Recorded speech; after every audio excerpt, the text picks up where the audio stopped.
Hey, friends! Dirk Pitt was a Doc Savage-type globe-trotting adventurer with a military background and an expertise in underwater salvage operations and classic cars. He was the brainchild of author Clive Cussler and appeared in a series of books from 1976 to 2021.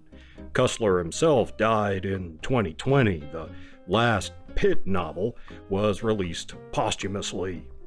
The books were regulars on the New York Times bestsellers list, and looking for action franchise prospects, naturally, Hollywood came calling.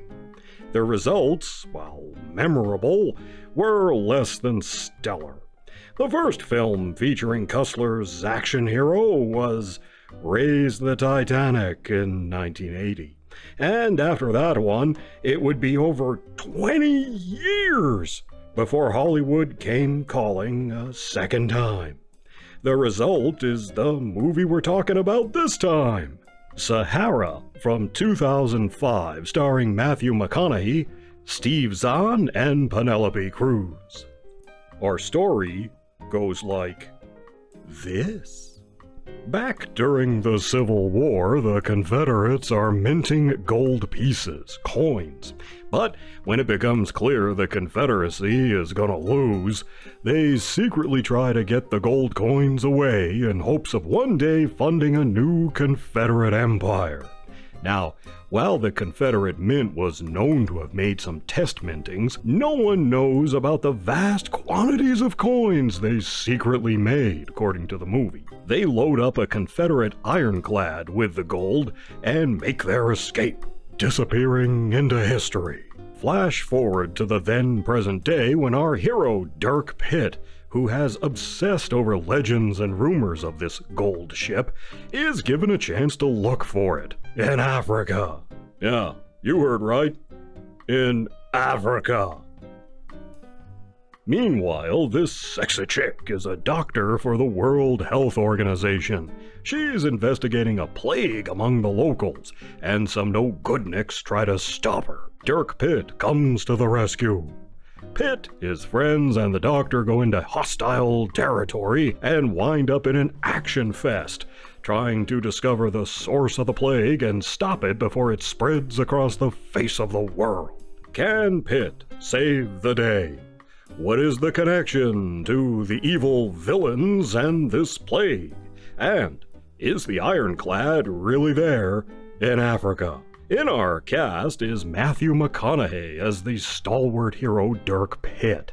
Steve Zahn is his best friend Al, who delivers a fun catchphrase several times, "Hi, how are ya?" when getting the drop on bad guys. Penélope Cruz plays the doctor. She and Matthew McConaughey wound up in another kind of action, if you know what I mean. Director Breck Eisner went on to helm several episodes of The Expanse, so you know you're in for a wild ride here, and it's a ride that mostly delivers. Okay, so how does a short-range vessel like a Confederate ironclad manage to sail across an ocean and wind up in Africa? They never really explained that satisfactorily, but it's a big, weird, fantastical idea, like raising the Titanic. Definitely an unusual concept, and one an action hero like Pitt would go for, which is the genius of the Dirk Pitt stories. If you get the feeling they were trying to make Dirk Pitt out to be an American version of James Bond, you'd not be far off. There are amazing stunts and action sequences in Sahara, some globe-trotting, shadowy intelligence operatives, a ridiculous plot by evil villains who threaten the world, evil henchmen, and an amazing villain's lair, high-tech gadgetry, quips, and one-liners, a sexy chick. You name it, it's all here. They even had some of that wah, wah sound like John Barry did in the James Bond score. So, with all that, why did this movie flop? Well, frankly, Dirk Pitt just isn't a household name. I mean, sure, he's in a series of books and has his fans, but the only other cinematic outing for Pitt was Raise the Titanic, and that wasn't exactly a big hit. Pitt is much more interesting and true to the books in Sahara, and McConaughey was certainly a fan and lobbied to get the part, but most of the world just wasn't in the know. Then there were the legal problems. Cussler hated a lot of the changes they made, which he felt deviated too much from his book. He even sued the production company, alleging they reneged on a contract that gave him rights of approval on the screenplay. And he lost. He was countersued by the company and had to fork over a hefty settlement of 20 million smackers. Ouch! Oh, well, they did plan a sequel with McConaughey, but after Sahara tanked at the box office and with all the legal fallout, the plan was scrapped, and this iteration of Dirk Pitt along with it. Will he return?